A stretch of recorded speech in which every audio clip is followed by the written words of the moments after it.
नमस्कार, श्री स्वामी समर्थ. यावर्षी संक्रांत कशावर आली आहे, कोणत्या रंगावर आली आहे आणि त्यामुळे आपल्याला कोणता रंग वर्ज्य करायचा आहे, तसेच संक्रांती काळात कोणती कामे करावीत आणि कोणती कामे करणे गरजेचे आहे, तसेच संक्रांतीचं वाहन, वस्त्र, शस्त्र, वय, नाव, दान काय द्यावे आणि संक्रांती काळात अजून कोणकोणत्या गोष्टी केल्या जातात, या सर्व गोष्टींची माहिती तुम्हाला या व्हिडिओमध्ये मी सांगणार आहे. तर व्हिडिओ शेवटपर्यंत पाहायला विसरू नका. आपल्या हिंदू धर्मात मकर संक्रांतीच्या सणाला विशेष असं महत्त्व आहे. सूर्य हा दर महिन्याला आपली राशी बदलतो, परंतु जेव्हा तो मकर राशीत प्रवेश करतो तेव्हा या शुभयोगाला मकर संक्रांत असे म्हणतात.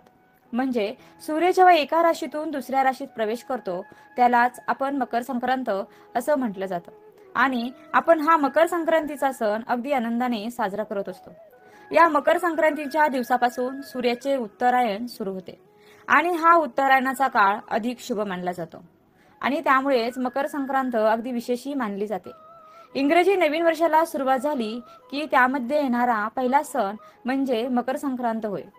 इंग्रजी महिन्यात मकर संक्रांत ही जानेवारी महिन्यातच असते आणि या सणाचे एक वैशिष्ट्य म्हणजे हा सण शक्यतो 14 किंवा 15 जानेवारीलाच मकर संक्रांतीचा सण साजरा केला जातो.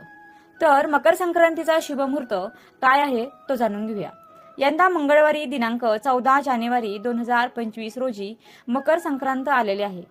मंगळवार दिनांक 14 जानेवारी 2025 म्हणजेच शके 1946 पौष कृष्ण 1 रोजी सकाळी 8:54 सूर्य मकर राशीत प्रवेश करीत आहे आणि संक्रांतीचा पुण्यकाल हा 14 जानेवारीला सकाळी 8:54 पासून ते संध्याकाळी 4:54 असणार आहे.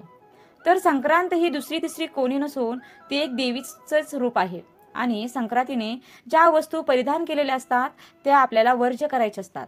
सूर्याचं मकर संक्रमण बाल व कर्णावर होत असल्याने वाहन वाहक असून उपवाहन घोडा आहे. संक्रांतीने पिवळे वस्त्र परिधान केलेले असून हातामध्ये गदा घेतलेली आहे. केशराचा टिळा लावलेला आहे. वयाने कुमारी असून बसलेली आहे. वासाकरता जाईचे फूल घेतलेलं आहे. जातीने सर्प आहे. भूषणार्थ मोती धारण केलेला आहे. वारणा व नक्षत्र नाव महोदरी असून समुदाय मुहूर्त 45 आहेत. ती पूर्वेकडून पश्चिमेस जात आहे व वायव्य दिशेस पाहत आहे आता संक्रांतीचं फल काय आहे ते जाणून घेऊया. तर संक्रांतीने ज्या वस्तू परिधान केल्या आहेत त्या वस्तू महाग होतील आणि संक्रांती जिथून आली आहे तेथील जनतेला सुप्राप्त होईल. संक्रांतीच्या काळामध्ये तर दानधर्माला खूप विशेष असं महत्त्व आहे. तर पर्व काळात द्यावायचे दान नवे भांडे, गाईला घास, अन्न, तिल पात्र, गूळ, तीळ, सोने, भूमी, गाय, वस्त्र, घोडा इत्यादी यथाशक्ती दान द्यावीत आणि किंक्रांत 15 जानेवारी 2025 ला आलेली आहे. संक्रांतीच्या दुसऱ्या दिवशी असते किंक्रांत 15 जानेवारी 2025 ला आलेले आहे आणि संक्रांती देवीने मकर संक्रांतीच्या दुसऱ्या दिवशी किंक्रासूर नावाच्या राक्षसाला ठार मारले आणि त्याच्या जाचातून प्रजेला मुक्त केले, म्हणून हा दिवस किंक्रांत म्हणून ओळखला जातो. पंचांगणात हा दिवस किरीदिनही म्हणून दाखवलेला आहे. मकर संक्रांतीच्या दिवशी जी माणसे दान देतात त्या वस्तू सूर्य त्यांना प्रत्येक जन्मात देत असतो, म्हणून या दिवशी यथाशक्ती दानधर्म करावा. त्याचबरोबर आपण भोगीच्या दिवशी किंवा संक्रांतीच्या दिवशी जे सुगड पुजतो तर ते सुद्धा एक प्रकारचे दानच आहे. संक्रांती काळामध्ये कधीही दानधर्म करू शकता. मकर संक्रांतीच्या दिवशी सकाळी लवकर उठून स्वच्छ स्नान करून सर्वात पहिली गोष्ट म्हणजे आपण सूर्याला जलार्पण करायचे आहे.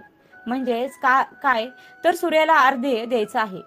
शक्य असेल तर तांब्यामध्ये आपल्याला पाणी घ्यायचं आहे. त्यामध्ये थोडंसं कुंकू, तीळ आणि आपल्याला लाल फूल टाकायचं आहे आणि हे पाणी आपण सूर्याला अर्पण करायचं आहे. हे पाणी अर्पण करत असताना ओम सूर्याय नमः किंवा ओम आदित्य नमः या मंत्राचा जप जरूर करायचा आहे. अशा प्रकारे सूर्याला जल अर्पण केल्यानंतर आपल्याला सूर्यदेवाची विशेष अशी पूजाही करायची आहे.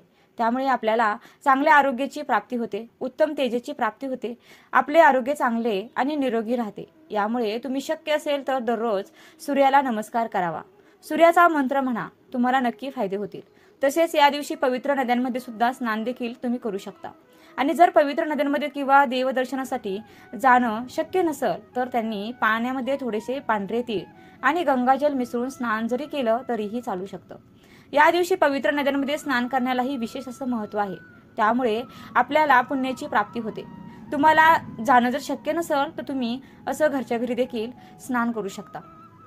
आता आपण पाहूया की संक्रांतीच्या काळामध्ये आपल्याला कोणती कामे वर्ज्य करायची आहेत. संक्रांतीच्या काळात आपल्याला कठोर बोलणं टाळायचं आहे. म्हणजेच काय तर घरात वादविवाद करायचा नाहीये, कोणालाही अपशब्द बोलायचे नाहीयेत, तसेच शिव्या द्यायच्या नाहीयेत. उलट आपण सगळेजण मिळून मिसळून हा सण आनंदाने साजरा करायचा आहे. सगळ्यांना तिळगुळ द्यायचा आहे. तिळगुळ घ्या, गोड गोड बोला असे म्हणायचं. ही संधी आपल्याला केवळ या सणालाच मिळते बरं का. आणि त्यामुळे आपण तिळगुळ देऊन हा सण आनंदाने साजरा करायचा आहे. त्याचबरोबर या संक्रांतीच्या काळामध्ये आपल्याला वृक्ष गवत तोडणे ही सुद्धा कामे टाळायची आहेत. कोणत्याही झाडाची हानी या दिवशी झाली नाही पाहिजे. तसेच गायी म्हशींची धार काढणे हे सुद्धा वर्ज्य सांगितलेलं आहे. त्यामुळे जे शेतकरी लोक असतील त्यांच्या घरी दूध दुभती जनावरे असतील त्यांनी धारा काढायच्या नाहीत. ज्यांना शक्य नसेल त्यांनी त्या दिवशी काढल्या तरीही चालते, कारण सगळेच नियम पाळणं आपल्याला शक्य होत नाही. पण आपण हवा तेवढा जास्तीत जास्त पाळण्याचा प्रयत्न करावा. त्याचबरोबर या दिवशी दात घासणे सुद्धा वर्ज्य सांगितलेलं आहे.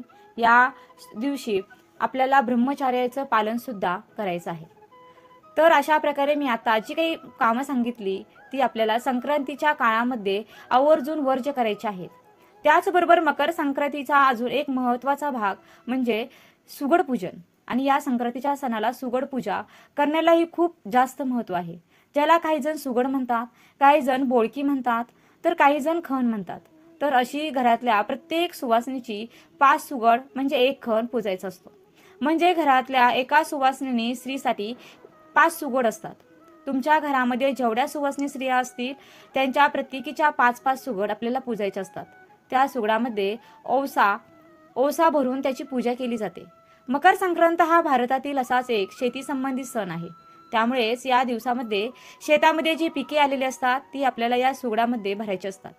मग त्यामध्ये गव्हाच्या लोंब्या, ज्वारीचं कणीस, हरभऱ्याचे घाटे, घेवडा, वाटाण्याच्या शेंगा, भुईमुगाच्या शेंगा, ऊसाचे तुकडे, गाजराचे तुकडे, बोरं, पेरूचे तुकडे, तीळ आणि गूळ असे वेगवेगळे पदार्थ त्याच्यात भरले जातात आणि त्याची पूजा केली जाते.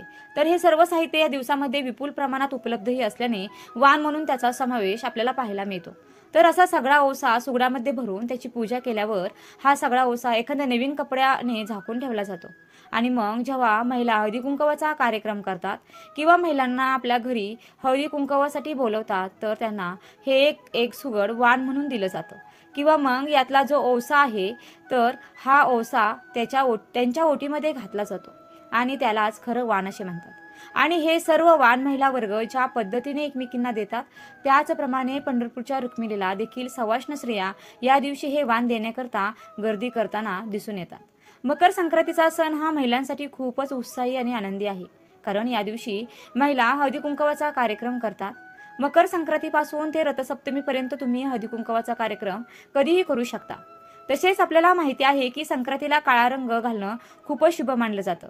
फक्त लक्षात ठेवा, प्रत्येक वर्षी संक्रांती देवी वेगवेगळ्या रंगाचे वस्त्र परिधान करत असते आणि ज्या रंगाचं वस्त्र संक्रांती देवीने परिधान केलेलं असतं तर तो रंग आपण वर्ज्य करत असतो.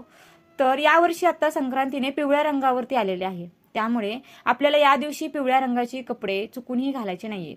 संक्रांती देवीने पिवळे वस्त्र परिधान केलेलं आहे, त्यामुळे आपल्याला पिवळ्या रंगाचा कोणताही ड्रेस किंवा कोणती साडीही घालायची नाही.